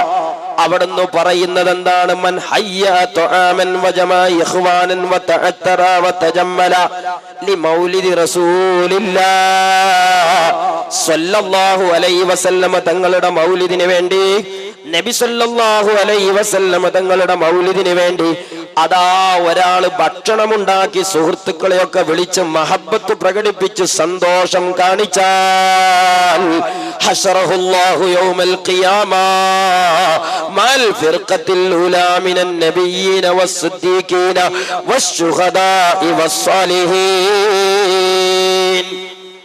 അംബിയാ ഔലിയാക്കളോടുകൂടെ സ്വർഗത്തിലെത്താൻ അത് കാരണമാണ്. അല്ലാഹുവേ, ഞങ്ങളെ ചെറിയ മഹബത്തും ചെറിയ മൗലിദും മജ്ലിസുകളുമൊക്കെ അതിന് കാരണമായി ഞങ്ങളിൽ നിന്ന് കബൂലാക്കണേ അല്ലാഹ്. ഹിജ്റ 4-ാം നൂറ്റാണ്ടിലെ പണ്ഡിതനാണ് ബഹുമാനപ്പെട്ട ജുനൈദുൽ ബഗ്ദാദി റഹിമഹുല്ലാഹ്. മഹാനവറുകൾ പറയുകയാണ്, ഇങ്ങനെയൊക്കെയുള്ള പ്രവർത്തനം ആരെങ്കിലും ചെയ്താൽ ഫാസ ബിൽ ഈമാൻ, മൗലിദിന് വേണ്ടി മജ്ലിസ് ഒരുക്കിയാൽ അവൻ വിശ്വാസം കൊണ്ട് വിജയിച്ചു പോയി. പക്ഷെ മുജാഹിദിന്റെ സ്വഭാവം എന്താ അറിയോ? ഏതെങ്കിലും ഇമാമ് അങ്ങനെ അനുകൂലമായിട്ട് പറഞ്ഞതുണ്ടോ ആ ഇമാമിനെ 10 പൈസക്ക് ഇല്ലാതെയൊക്കെ. ഇമാം ഖസ്തല്ലാനി റഹിമഹുല്ലാ നബി സല്ലല്ലാഹു അലൈഹി വസല്ലമ തങ്ങളുടെ ജന്മദിനം അവിടുന്ന് പറഞ്ഞു ലൈലത്തുൽ ഖദറിനെക്കാളും അതിന് പുണ്യമുണ്ട്. കാരണം ലൈലത്തുൽ ഖദർ മുസ്ലിം സമുദായത്തിന് അള്ളാഹ് തന്നത് ആര് കാരണമായിട്ടാ? നബി സല്ലല്ലാഹു അലൈഹി വസല്ലം കാരണമായിട്ടാ. മറ്റു ഉമ്മത്തിങ്ങൾക്കൊന്നും അത് കൊടുത്തിട്ടില്ല. അപ്പൊ നബി സല്ലല്ലാഹു അലൈഹി വസല്ലം തങ്ങളല്ലേ ലൈലത്തുൽ ഖദർ കിട്ടാൻ കാരണം. അതുകൊണ്ട് ലൈലത്തുൽ ഖദറിനെ പുണ്യമുണ്ടാകാൻ കാരണക്കാരായ നബി സല്ലല്ലാഹു അലൈഹി വസല്ലമയുടെ ജന്മം അതിനേക്കാളും പുണ്യമർഹിക്കുന്നു എന്ന് മഹാനായ ഇമാം ഖസ്തലാനി റഹിമഹുല്ലാ പറയണം. ഇമാം എന്ന് പറഞ്ഞാൽ തുടരപ്പെടുന്ന മഹാൻ എന്ന അർത്ഥം. മൗലവി പറയുമ്പോ ഇമാം ഖസ്തലാനി തന്നെയാ പറയണത്. പക്ഷെ പിന്നെ പറയണ എന്താ അറിയോ? യാതൊരു വിവരമില്ലാത്ത മനുഷ്യന്ന് പറഞ്ഞിട്ട് വൃത്തികെട്ട സ്വഭാവത്തിൽ ആ ഇമാമിനെ താറടിക്കുക മൗലവി. ഇമാം ഖസ്തലാനി പറയുന്നു, നബി സല്ലല്ലാഹു അലൈഹി വസല്ലം ജനിച്ച രാത്രിയാണല്ലോ നാം പറയുന്നത്. അപ്പോൾ ലൈലത്തുൽ ഖദറിനാണോ നബി ജനിച്ച രാത്രിക്കാണോ കൂടുതൽ പുണ്യമുള്ളത് എന്ന് നീ ചോദിച്ചാൽ 3 കാരണങ്ങൾ കൊണ്ട് ലൈലത്തുൽ ഖദറിനേക്കാൾ ശ്രേഷ്ഠത നബി ജനിച്ച രാത്രിക്കാണെന്ന് ഞാൻ മറുപടി പറയും. കണ്ടോ, ധിക്കാരിയായ ഒരു മനുഷ്യൻ, ധിക്കാരിയായ ഒരു മനുഷ്യൻ, ഖുർആൻ പഠിക്കാത്ത ഒരു മനുഷ്യൻ. ആരാ ഖുർആൻ പഠിച്ചത്? ഈ ജാഹില്. പഠിക്കാത്ത ആളാരാ? ഇമാം ഖസ്തലാനി തന്നെയാ ചങ്ങായി പറയുന്നത്. വൈരുദ്ധ്യം നോക്കി നിങ്ങൾ. എന്നാ പിന്നെ ഇമാം അറിയാൻ പറ്റുമോ? അപ്പൊ ഇമാം പറഞ്ഞാൽ എന്താന്ന് തിരിയില്ല. അതാ വിഷയം. ഇമാം എന്ന് പറഞ്ഞാൽ എന്താന്ന് മനസ്സിലാണ്ടേ? എന്നാ ഇവന്റെ വിവരം തരങ്ങൾ ചങ്ങായി പറയുന്നുണ്ട്, കള്ളുകൂടിനേക്കാളും അപകടം കുനൂത്താണ് എന്നാ മൂപ്പര് പറയാം. മൂപ്പര് വിവരത്തിന്റെ ഊക്കുകൾ മനസ്സിലായി. നേരത്തെ കണ്ടില്ലേ, ബാപ്പാനെ കക്കൂസ് കൊണ്ടേ കടത്തിന് മരിച്ചാൽ അതോളം ബെഡില്, മരിച്ചാ പിന്നെ ബാത്റൂമിൽ. എന്തൊരു കട്ടകാലങ്ങൾ ആലോചിച്ചു നോക്കി. ഇയാളെ വിവരാണത്. പിശാചിന് ഏറ്റവും ഇഷ്ടം ഒരു ഇമാമിന്റെ പേരും പറഞ്ഞു കണ്ടാണ് പറയുന്നത് കേട്ടോ. ബിദ്അത്താണ്. ഒരു തിന്മ ഒരാൾ വ്യഭിചരിക്കുന്നതിനേക്കാൾ, ഒരാൾ മദ്യപിക്കുന്നതിനേക്കാൾ, ഒരാൾ പലിശ കൊടുക്കുന്നതിനേക്കാൾ, ഒരാള് ഈ നിലക്ക് അധർമ്മം പ്രവർത്തിക്കുന്നതിനേക്കാൾ, അളവിലും ദുഃഖത്തിലും കൃത്രിമ പ്രവർത്തിക്കുന്നതിനേക്കാൾ പിശാചിന് ഏറ്റവും ഇഷ്ടം നമസ്കാരത്തിന് ശേഷമുള്ള കൂട്ടപ്രാർത്ഥനയാകുന്ന ബിദ്അത്ത്, സുബഹിക്ക് ശേഷമുള്ള കുനൂത്താകുന്ന ബിദ്അത്ത്, ഒരാൾ വ്യഭിചരിക്കുന്നതിനേക്കാൾ വലിയ തിന്മ. സുബ്ഹാനല്ലാഹ്. മമ്പർത്തങ്ങളെ ഇത് പറഞ്ഞവൻ KNM പ്രസിഡന്റ് അല്ല, സെക്രട്ടറി അല്ല. സമൂഹമേ, നിങ്ങൾക്ക് എന്തുകൊണ്ട് മനസ്സിലാകുന്നില്ല എന്നാണ് എനിക്ക് തോന്നുന്നത്. എന്തുകൊണ്ട് നിങ്ങൾക്ക് ഇത് മനസ്സിലാകുന്നില്ല?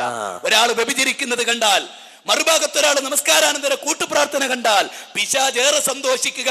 വ്യഭിചരിക്കുന്ന പ്രവൃത്തിയല്ല ഈ കൂട്ടുപ്രാർത്ഥന നടത്തുന്ന മുസ്ലിയാരെ കൊണ്ടാണ് എന്ന് പറയുന്നത് സുഫിയാൻ സൗരിയാണ്. സുഫിയാൻ ഇബ്ലീസ് വരെ അങ്ങനെ പറഞ്ഞു കുല ഈ ചെങ്ങായി അല്ലാതെ.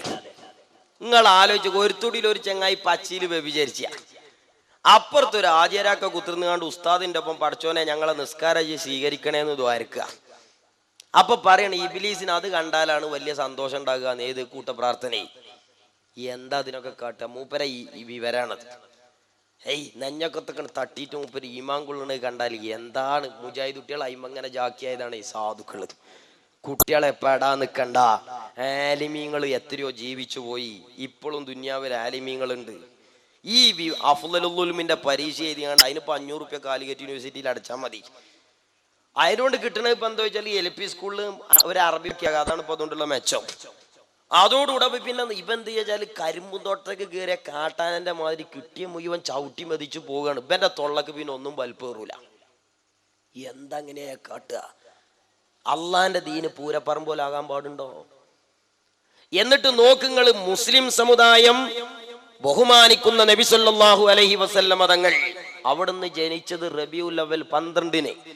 അതുകൊണ്ട് ഈ രാജ്യം, ഇന്ത്യൻ മതേതര രാഷ്ട്രം, അതിന്റെ ജനാധിപത്യ മതേതരത്വത്തിന്റെ സൗകുമാര്യത ലോകത്തുയർത്തിപ്പിടിച്ച് നബി സല്ലല്ലാഹു അലൈഹി വസല്ലമ തങ്ങളുടെ ജന്മദിനമായ റബീഉൽ അവ്വൽ 12-ന് പൊതു അവധിയായി പ്രഖ്യാപിച്ച മുസ്ലിം ന്യൂനപക്ഷങ്ങളുടെ വികാരത്തിന്റെ കൂടെ നിന്നു ഈ രാജ്യം.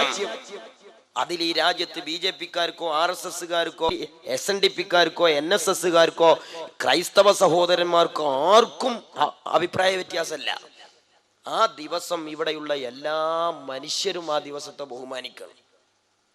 ആ റബീഉൽ അവ്വലിന് വന്നാൽ കന്നിമാസത്തിലെ നാക്കാലികൾ ഇറങ്ങണ മാതിരി പ്രത്യേകിച്ച് ആകപ്പാടെ വേഗം ചൂടെടുത്ത് ഓടണ ഒരൊറ്റ ടീമേ ഉള്ളൂ, വഹാബികള്. അതുകൊണ്ട് തന്നെ മുജാഹിദീങ്ങൾക്ക് ഈ റബീഉൽ അവ്വൽ 12-ന് പൊതു അവധിയാകുക എന്ന് പറഞ്ഞാൽ ഭയങ്കര പ്രയാസ. മുജാഹിദ് അതിന് കണ്ടെത്തിയൊരു മാർഗം എന്താ അറിയോ? റബീഉൽ അവ്വൽ 12-ന് നബി സല്ലല്ലാഹു അലൈഹി വസല്ലം ജനിച്ചോ ജനിച്ചില്ല എന്നുള്ളൊരു തർക്കം അങ്ങാടി കൊണ്ടുവന്നിട്ടു. എന്നാ പിന്നെ 4 കൊല്ലം കഴിഞ്ഞാൽ ഇവിടുത്തെ അമുസ്ലിങ്ങൾ പറയില്ലേ മാപ്പിളാർക്ക് അവരെ നേതാവ് ജനിച്ചതെന്നാണ് അവർക്ക് തന്നെ നിച്ചല്ല, പിന്നെ എന്തിനാ നമ്മളൊന്ന് ലീവാക്കണെന്ന് അമുസ്ലിങ്ങൾ പിറ്റേന്ന് ചോദിക്കൂലേ, നേരത്തെ ക്രൈസ്തവർ ചോദിച്ച പോലെ. അതിനു വേണ്ടി ഒരു മുജാഹിദ് ചങ്ങായി ചോദിക്കാണ്, നബി സല്ലല്ലാഹു അലൈഹി വസല്ലം തങ്ങൾ റബീഉൽ അവ്വൽ 12-നാണ് ജനിച്ചതെന്ന് എണീറ്റെന്ന് പറയാൻ ധൈര്യമുള്ള ആരെങ്കിലും ഉണ്ടോ? ചോദിക്കണത് ആരോടാ? ഈ സാധു കുഞ്ഞാടുകളോടാ. ഒരു സുന്നിനോട് ചോദിച്ചു നോക്കണ്ടോ, കുനുകുനേനെ പറഞ്ഞു കൊടുക്കൂലേ? കാരണം അൽ ബിദായത്തു വന്നിഹായ, സീറത്ത് ഇബ്നു ഹിശാം തുടങ്ങി ചരിത്ര ഗ്രന്ഥങ്ങളിലെല്ലാം ആധികാരികമാക്കി വെച്ച ഡേറ്റാണ് റബീഉൽ അവ്വൽ 12. മൗലവി പറയാണ് 12-നാ ജനിച്ചതെന്ന് പറയാൻ ധൈര്യം ആർക്കും ഉണ്ടാവില്ല. അറിയുമോ മുഹമ്മദ് നബി സല്ലല്ലാഹു അലൈഹി വസല്ലം റബീഉൽ അവ്വൽ 12-നാണ് ജനിച്ചത് എന്ന് എഴുന്നേറ്റ് നിന്ന് പറയാൻ ധൈര്യമുള്ള ആരുണ്ട് ഈ സദസ്സിൽ? റസൂലുള്ളാഹി സ്വല്ലല്ലാഹു അലൈഹി റബീഉൽ അവ്വൽ 12-നാണ് ജനിച്ചത് എന്നതിന് യാതൊരു തെളിവുമില്ല, യാതൊരു തെളിവുമില്ല. പക്ഷേ മരിച്ചതെന്നാണെന്നതിന് എല്ലാ തെളിവും. ജനിച്ചതെന്നാണ് എന്നതിന് 12-ലധികം 20ഓളം അഭിപ്രായം എന്നാ പറയുന്നത്. 20ഓളം അഭിപ്രായങ്ങളാണ് പ്രവാചക തിരുമേനി ജനിച്ച ദിവസത്തെ കുറിച്ചുള്ളത്. അന്ന് തന്നെയാണോ അല്ലേ എന്ന് വ്യത്യസ്തം. എന്നാൽ മരിച്ചത് റബീഉൽ അവ്വൽ 12 തിങ്കളാഴ്ചയാണെന്നുള്ളതിൽ മുസ്ലിം ലോകത്താർക്കും എതിരഭിപ്രായമില്ല. എന്ത് തെളിവാ മൗലവിന്റെ കയ്യിൽ? വേറല്ലേ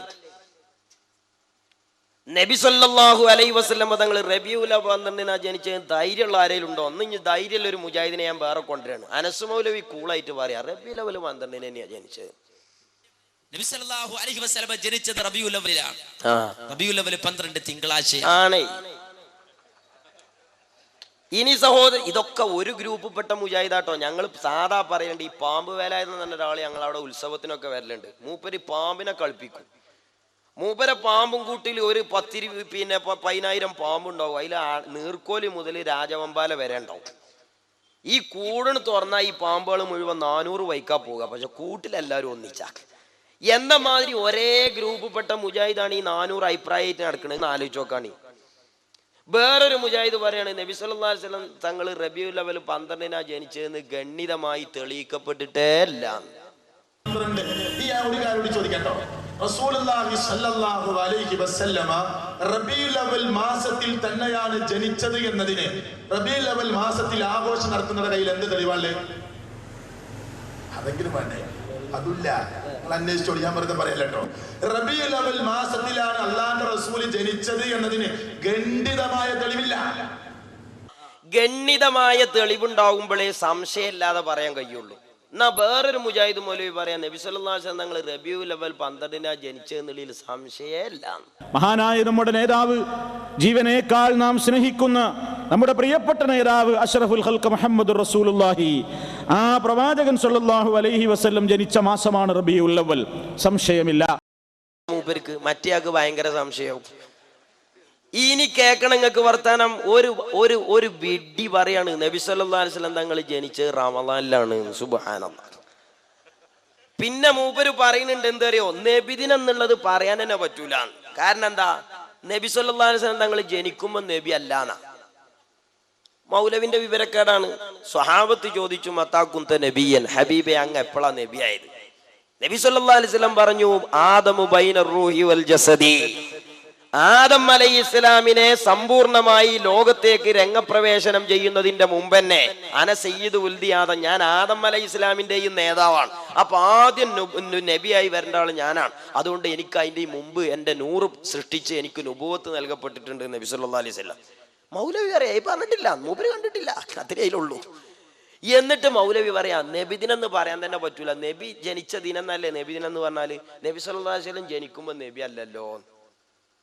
ഇനിയിപ്പോ മൗലവി പറഞ്ഞ മാതിരി തന്നെ ജനിക്കുമ്പോ നബി അല്ലാന്ന് സപ്പോസ് മൗലവിയുടെ വാദപ്രകാരം സമ്മതിച്ചാൽ തന്നെ നബിദിനം എന്ന് പറയാൻ പറ്റൂലേ?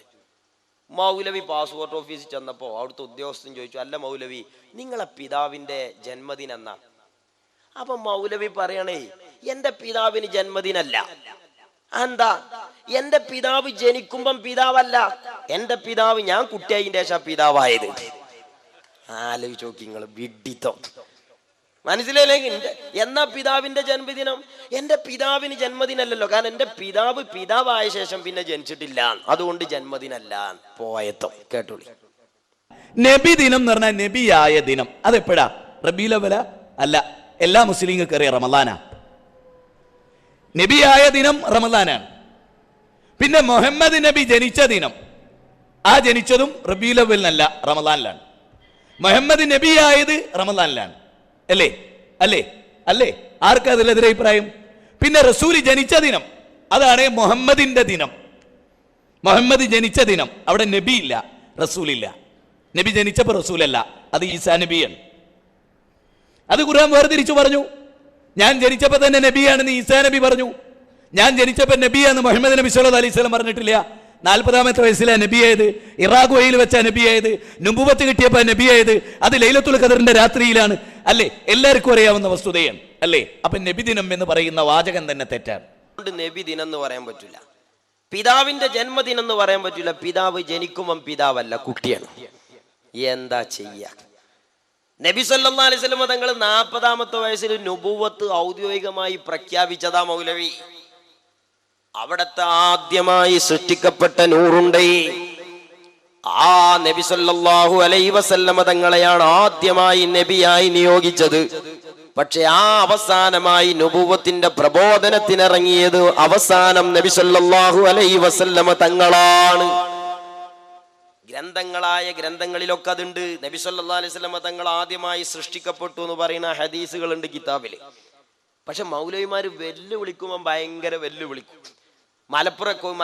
കോഴിക്കോട് അടുത്ത് ചാലിയത്ത് വെച്ച് കൊളത്തൂർ ഉസ്താദും സക്കരിയ സ്വലായും തമ്മിൽ ഒരു വാദപ്രതിവാദം ഗണ്ണനമണ്ഡനം നടത്തി. അപ്പോ കൊളത്തൂർ ഉസ്താദ് പറഞ്ഞു, നബി സല്ലല്ലാഹു അലൈഹി വസല്ലം തങ്ങൾ ജനിച്ച് പിന്നെ ആദ്യമായി നബി സല്ലല്ലാഹു അലൈഹി വസല്ലം തങ്ങളുടെ നൂറാണ് സൃഷ്ടിക്കപ്പെട്ടത് എന്ന് പറയണ പിന്നെ ഹദീസ് ഉദ്ധരിച്ചു. പിന്നെ അവിടെ മറുപടിക്ക് വന്നത് സക്കരിയ അനീഫ എന്ന് പറയുന്ന ഈ ബോംബനും മോളി എന്ന് പറയുന്ന മാതിരി പറയുന്ന ഒരു രണ്ടാൾക്കാരുണ്ട്. ആ സക്കരിയാക്ക് പകരം പിന്നെ വന്നത് അനീഫയാണ്. അനീഫ കായക്കൊടി വന്നുകാണ്ട് മറുപടി പറഞ്ഞു. കൊളത്തൂർ ഉസ്താദ് പറഞ്ഞ കിതാബ് ഇങ്ങനെ ബെല്ല് വിളിച്ചിട്ട് എന്താണ് ആ കിതാബ്, എവിടെയാണ് ആ കിതാബ്, എങ്ങോട്ടാണ് ആ കിതാബ് എന്നൊക്കെ ചോദിച്ചിട്ട് ബെല്ല് വിളിച്ചിട്ട് മൂപ്പര് പറഞ്ഞു, എന്തിനാ അപ്പൊ ഇങ്ങനെയൊക്കെ ചോദിച്ചിട്ട് നിങ്ങൾക്ക് ഒരു സംശയം ഉണ്ടാവും, അത് മുസ്ലിയാർ വന്ന് ചോദിച്ചാൽ അപ്പൊ ഞാൻ പറഞ്ഞുതരാം. പിന്നെ കൊളത്തൂർ ഉസ്താദ് അത് വന്നിട്ട് മറുപടിയാണ് പറഞ്ഞു കൊടുത്തു. പിന്നെ ആ ബൈക്ക് വന്നില്ല. നബി സല്ലല്ലാഹു അലൈഹി വസല്ലമയുടെ നൂറുമായി ബന്ധപ്പെട്ട് അതാണ് സൃഷ്ടിച്ചതെന്ന് പറഞ്ഞത്. ഞങ്ങൾക്കറിയാം നിങ്ങളത് ഉയർത്തി കാണിക്കുമെന്ന്. പക്ഷേ വെല്ലുവിളിക്കുന്നു ഈ ചാലിയത്ത് വെച്ച്. ഇനി ഇവിടെ പ്രസംഗിക്കുന്നുവെങ്കിൽ സഖാഫിമാര് മറുപടി പറയണം. ആരാണ് ആ മുസന്നഫ് അബ്ദുർ റസാഖ് പുറത്തിറക്കിയത്? ജുസൂൽ മഫ്ഖൂദ് എന്ന് പറഞ്ഞ് നഷ്ടപ്പെട്ട ചില ഹദീസുകൾ, മുസന്നഫ് അബ്ദുർ റസാഖിൽ നിന്ന് നഷ്ടപ്പെട്ട ചില ഹദീസുകൾ എന്ന് പറഞ്ഞ് ആ ഉണ്ടാക്കിയ പുസ്തകം അതാരാ പുറത്തിറക്കിയത്? ആരാ അതിന് അവതാരിക എഴുതിയത്? എവിടെ നിന്നാ അത് പുറത്തിറങ്ങിയത്? എവിടെ നിന്നാ അതിന്റെ കയ്യെഴുത്ത് പ്രതി കിട്ടിയത്? ഏത് കൊല്ലമാണ് അതിന്റെ കയ്യെഴുത്ത് പ്രതി രേഖപ്പെടുത്തിയത്? ആ കയ്യെഴുത്ത് പ്രതി ഉണ്ടാക്കാൻ അവലംബിച്ച കയ്യെഴുത്ത് പ്രതി എവിടെയാണുള്ളത്? നിങ്ങൾ വിചാരിക്കും ഇതൊക്കെ എന്തിനാ ഇങ്ങനെയൊക്കെ ചോദിക്കണോ ഒരു കിതാബ്? അത് ചോദിച്ചിട്ട് ഇതൊക്കെ ചോദിക്കണോന്ന് സഖാഫി ചോദിച്ചാൽ അപ്പൊ അതിന്റെ മറുപടി ഞാൻ പറയാം. അതിന്റെ മറുപടി നമ്മളെ കയ്യിൽ ഉള്ളതുകൊണ്ടാ. നിങ്ങളൊക്കെ ഒരു മറുപടിയെങ്കിലും ഉണ്ടായല്ലോ, അൽഹംദുലില്ലാഹ്. വലിയ സന്തോഷം തന്നെ. എനിക്ക് അതിൽ വലിയ താല്പര്യമുണ്ട്. എന്നാൽ അടുത്ത പ്രാവശ്യങ്ങൾ ആ മറുപടി ഒന്ന് പറയണം. എനിക്ക് അത്രേ പറയേണ്ടതുള്ളൂ. വലിയ വായിൽ മൂപ്പരെ വെല്ലുവിളിയാണ് ഇപ്പൊ. ആരോടത് കണ്ടുപിടിച്ചത്, ആരോടത് പ്രസിദ്ധീകരിച്ചത്? എന്നാ ഞാൻ ഓരോന്നിനും മറുപടി പറയാം. വെക്ക് ഓരോ ചോദ്യം കിതാബ് എടുക്ക്. സഖാഫിമാര് മറുപടി പറയണം. ആരാണ് ആ മുസന്നഫ് അബ്ദുർ റസാഖ് പുറത്തിറക്കിയത്? മറുപടി പറയുന്നു, അദ്ദുക്തൂർ ഈസ ഇബ്നു അബ്ദുല്ലാഹി ഇബ്നു മുഹമ്മദ് ഇബ്നു മാനി അൽ ഹുമൈരി. അതായത് ദുബൈയിലെ ഔഖാഫിന്റെ ഇസ്ലാമിക് മതകാര്യ വകുപ്പിന്റെ മുൻ ഡയറക്ടറായിരുന്ന വിശ്രുത പണ്ഡിതനാണ്. അദ്ദുക്തൂർ ഈസ ഇബ്നു അബ്ദുല്ലാഹ് എന്ന് പറയുന്ന മഹാപണ്ഡിതനാണ്. അദ്ദേഹമാണ് ഇത് പുറത്തിറക്കിയിട്ടുള്ളത്. ചോദ്യം വരട്ടെ, ഒന്നാം ചോദ്യത്തിന്റെ മറുപടി. ആരാ അതിന് അവതാരിക എഴുതിയത്? കേട്ടോ, ഞാൻ പറഞ്ഞു തരാം. അവതാരിക എഴുതിയ ആള് തഖരീദുദ്ദുക്തൂർ അൽ മുഹദ്ദിസ് മഹ്മൂദ് സഈദ് മംദൂഹ് അൽ മിസ്രി അശ്ശാഫിഈ. രണ്ടാം ചോദ്യത്തിന്റെ മറുപടി ഇനി ചോദിക്കുക. അടുത്ത ചോദ്യം ചോദിക്കേ. എവിടെ നിന്നാണ് അത് പുറത്തിറങ്ങിയത്? പുറത്തിറങ്ങിയത് ദുബൈയിൽ നിന്നാണ് ഇത് പുറത്തിറങ്ങിയിട്ടുള്ളത്. ചോദിക്ക. എവിടെ നിന്നാ അതിന്റെ കയ്യെഴുത്ത് പ്രതി കിട്ടിയത്? ഇന്ത്യയിൽ നിന്നാണ് അതിന്റെ കയ്യെഴുത്ത് പ്രതി കിട്ടിയത്. സയ്യിദ് മുഹമ്മദ് അമീൻ ബറക്കാത്തി അൽ ഖാദിരി എന്നിവരിൽ നിന്നാണ് അത് കിട്ടിയത്. പറയൂ. ഏത് കൊല്ലമാണ് അതിന്റെ കയ്യെഴുത്ത് പ്രതി രേഖപ്പെടുത്തിയത്? ഹിജ്റ 933 ഹിജറ 933 റമളാൻ 9 തിങ്കളാഴ്ച ദിവസമാണ് അതിന്റെ കൈയെഴുത്തു പ്രതി ആ കൈയെഴുത്തു പ്രതിയിൽ നിന്ന് വിരമിച്ചത്. ആ കൈയെഴുത്ത് പ്രതി ഉണ്ടാക്കാൻ അവലംബിച്ച കൈയെഴുത്ത് പ്രതി എവിടെയാണുള്ളത്? അത് ഇമാം ഖസ്തല്ലാനിയും ഇമാം സുയൂത്തിയും ഇമാം ഇബ്നു ഹജർ അൽ ഹൈതമിയും ഒക്കെ അവലംബിച്ച ഏത് കൈയെഴുത്ത് പ്രതിയാണോ അതേ പ്രതിയിൽ നിന്നാണ് ഇവരും അത് രേഖപ്പെടുത്തി വെച്ചിട്ടുള്ളത്. പറഞ്ഞ മറുപടി എനിക്കൊന്ന് കേൾക്കണം. അപ്പോതിന് 3-4 ഖണ്ഡനം കഴിഞ്ഞു സമുദായത്തിന്റെ കുറെ പണം അതിനു വേണ്ടി ചെലവഴിച്ചു. മൈക്കോപ്പറ്റർമാർക്ക് കുറച്ച് കായിട്ട് പോലും ഇപ്പൊ ഇത് കേട്ടുകൊണ്ട് ബേജാറാണ്ട. അല്ലാതെ അതാണ് ഇപ്പൊ ആകെതുകൊണ്ട് കിട്ടുന്ന നേട്ടം. നേർക്ക് നേരെ ഒരു ആലിമിന്റെ മുന്നിലേക്ക് മൗലവിമാരെ കിട്ടൂല. ഇൻഷാ അല്ലാഹ് ഈ വരുന്ന മാർച്ച് 11 വെള്ളിയാഴ്ച ചേലക്കുളം കാവുങ്ങൽ പറമ്പ് കവല എന്ന സ്ഥലത്ത് പരസ്യമായിട്ട് ഏത് മുജാഹിദ് മൗലവിക്കും ഹയാത്തോടെ ചെന്ന് മൂപ്പരേകളുടെ തെളിവൊക്കെ ചോദിച്ച് ആലിമീങ്ങളോട് ഉത്തരം മുട്ടിക്കാനുള്ള പരിപാടിയാ. ഇതേമാതിരി കുനുകുനേനെ മറുപടിയാണ് പറഞ്ഞു. അതിന് മുജാഹിദിനെ കിട്ടൂല. വൺ വേ ഏകപക്ഷീയമായി കുറച്ച് മുജാഹിദ് കുഞ്ഞാടുകളെ മാത്രം മുന്നിലിരുത്തി എന്ത് വെല്ലുവിളി മുജാഹിദ് നടത്തും? എന്റെ പ്രിയപ്പെട്ട സഹോദരന്മാരെ, മുഹമ്മദുർ റസൂലുള്ളാഹി സ്വല്ലല്ലാഹു അലൈഹി വസല്ലമ തങ്ങളിൽ വിശ്വസിക്കുക എന്നാൽ അള്ളാഹുവിൽ നിന്ന് മനുഷ്യരിലേക്കുള്ള മധ്യവർത്തി എന്ന് വിശ്വസിക്കലാണ്. അതുകൊണ്ടാണ് സകല മഹാന്മാരും അള്ളാന്റെ ഹബീബിന്റെ ഹയാത്ത് കാലത്ത് സ്വഹാബത്ത് ചെന്നു, അവിടത്തെ വഫാത്ത് കാലത്ത് സ്വഹാബത്ത് ചെന്നു. ലോകത്ത് കഴിഞ്ഞുപോയ ഇമാമിങ്ങളെല്ലാം ആ നേതാവിന്റെ മുന്നിലെത്തി. ഇമാം മാലിക് റളിയല്ലാഹു അൻഹു മദീന പള്ളിയിൽ ഇരിക്കുമ്പോ രാജ്യം ഭരിക്കുന്ന ഭരണാധികാരി ചെന്നു മാലിക് റളിയല്ലാഹു അൻഹുവിനോട് ചോദിക്കുകയാണ്, ഞാൻ അള്ളാഹുവിനോട് ദുആ ചെയ്യാൻ പോവുകയാണ്, അസ്തഖ്ബിലു അം ഇലാ ഖബരിൻ നബി സ്വല്ലല്ലാഹു അലൈഹി വസല്ലം, ഞാൻ ഖിബിലയിലേക്ക് മുന്നിടണമോ അതോ ജാറത്തിങ്കിലേക്ക് മുന്നിടണമോ? അവിടുന്ന് പറയുന്നു, വസീലത്തുക വസീലത്തു അബീക ആദം അലൈഹിസ്സലാം. എന്തിനാണ് അള്ളാഹുവിന്റെ ജാറത്തിൽ നിന്ന് മുഖം തിരിക്കുന്നത്? ആരാണ് അള്ളാഹുവിന്റെ ഹബീബ്? നിങ്ങളുടെയും നിങ്ങളുടെ പിതാവായ ആദം അലൈഹിസ്സലാമിന്റെയും ഇടക്ക് അല്ലാഹു വെച്ച മധ്യവർത്തിയല്ല. കേട്ടോ, ഇമാമിങ്ങളിൽ പ്രധാനിയല്ലേ അബൂ ഹനീഫ റളിയല്ലാഹു അൻഹു. അള്ളാഹുവിന്റെ ഹബീബിന്റെ ജാറത്തിന്റെ അടുത്ത് ചെന്നുകൊണ്ട് പറയുന്നത് എന്താണ്? യാ സയ്യിദസ് സാദാത്തി ജിഇതുക ഖാസിദ അർജു റിളാക വഅഹ്തമി ബിഹിമാക. ഓ മദീന ജാറത്തിൽ അന്ത്യവിശ്രമം കൊള്ളുന്ന മദീനത്തെ തങ്ങളെ, അവിടത്തെ മുൻപിൽ ഞാൻ ഇതാ വന്നിരിക്കുന്നു തങ്ങളെ. എന്തിനു വന്നതാണ്? മരണത്തെ ഓർക്കാൻ വന്നതല്ല.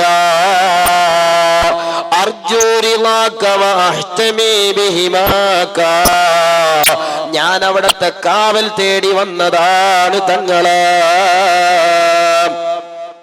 സഹോദരന്മാരെ, ആരാണ് അവിടെ പോകാത്തത്? അതുകൊണ്ടല്ലേ 14 നൂറ്റാണ്ട് കാലം അള്ളാഹുവിന്റെ ഹബീബിന്റെ പരിശുദ്ധമായ ജാറം ലോകത്ത് പരിരക്ഷിക്കപ്പെടുന്നത്. ഇന്നും ആ ജാറം പ്രത്യേകമായ പട്ടുകൊണ്ട് മൂടപ്പെടുന്നുണ്ട്. ആ ജാറം ബഹുമാനത്തോടുകൂടെ ആദരിക്കപ്പെടുന്നുണ്ട്. സൗദി അറേബ്യയിൽ നബി സല്ലല്ലാഹു അലൈഹി വസല്ലം തങ്ങളുടെ ജാറം മൂടാനായിട്ട് പ്രത്യേക ഫാക്ടറി. ആ ഫാക്ടറിയിൽ 2 തുണിയാണ് നിർമ്മിക്കുന്നത്. ഒന്ന് പച്ച തുണി ജാറം മൂടാൻ, മറ്റത് കറുത്ത തുണി കഅബ പുതപ്പിക്കാൻ. ഏഷ്യാനെറ്റിന്റെ റിപ്പോർട്ടർ ആ കമ്പനിയിൽ പോയി അത് പകർത്തി കൊണ്ടുവരികയാണ്.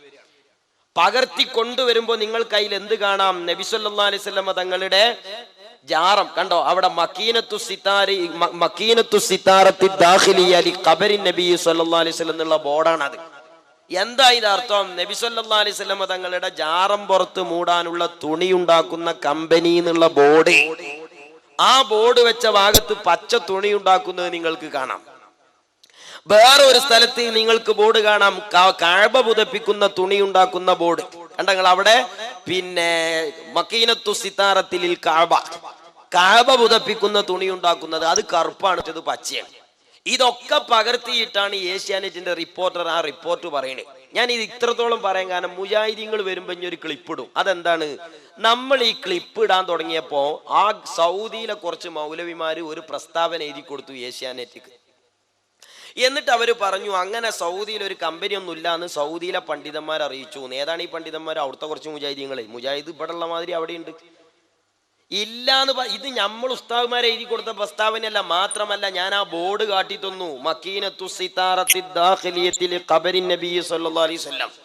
എന്താണ് ആ ബോർഡിന്റെ അർത്ഥം എന്ന് പറഞ്ഞു തന്നിട്ടുമാണ് അവിടെ ഇല്ലാന്ന് പറയാനേ. ഇല്ലാന്നാണ് പറഞ്ഞു പോയാൽ പോരാ. അത് ഇവിടുത്തെ മൗലവിമാര് പറയണ മാതിരി തന്നെ അവിടുത്തെ മൗലവിമാര് പറഞ്ഞാലും ഞമ്മക്കത് ശുദ്ധ കളവാ. ഈ യാഥാർത്ഥ്യങ്ങളെ ഗണ്ണിക്കാൻ കഴിയില്ല. ഏഷ്യാനെറ്റിന്റെ റിപ്പോർട്ട് നോക്കുങ്ങൾ. ഏറ്റവും വലിയ ദേവാലയമായ മക്കയിലെ വിശുദ്ധ കാബാലത്തെ പുതപ്പിക്കുന്ന തുണിയാണ് കിസ്വ. സിൽക്കും സ്വർണവും വെള്ളിയും ഉപയോഗിച്ചുണ്ടാക്കുന്ന കിസ്വ നിർമ്മിക്കാൻ മക്കയിൽ ഒരു ഫാക്ടറി തന്നെയുണ്ട്. എല്ലാ വർഷവും ഹജ്ജിനോടനുബന്ധിച്ച് കിസ്വ മാറ്റിയിടും. യമനിലുള്ള തുബൈ എന്ന രാജാവാണ് ആദ്യമായി വിശുദ്ധ കാബയെ തുണി കൊണ്ട് പുതച്ചത്.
അവിടുത്തെ ജ്ഞാനം നിങ്ങളെ കൺകുളിർത്ത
സന്തുല സഹചാരിയായ സിദ്ദീഖ് റളിയല്ലാഹു തആല യാത്രയാക്കിയിട്ടുള്ളത്.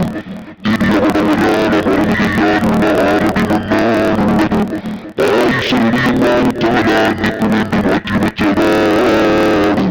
സഹദായ ഉമറിന് ആ റൗളയിൽ ആരതി വന്ന് വാങ്ങിത്തരൂ എന്ന് മരിക്കാൻ കിടക്കുന്ന സമയത്തും അല്ലാഹുവിന്റെ ഹബീബിന്റെ ദാരത്തിലേക്ക് കൽബ് തിരിച്ചു വെച്ച ഉമറുൽ ഖത്താബ് റളിയല്ലാഹു തആല അൻഹുവിനെ സ്വീകരിച്ച മുസ്ലിമേ, ആമിനൂ കമാ ആമിനന്നാസ്. ആ ഈമാൻ കൽബിൽ വെച്ച മുസ്ലിമിനോട് ഒരു പുത്തൻ വാദിയോടും രാജിയാകാൻ കഴിയില്ല.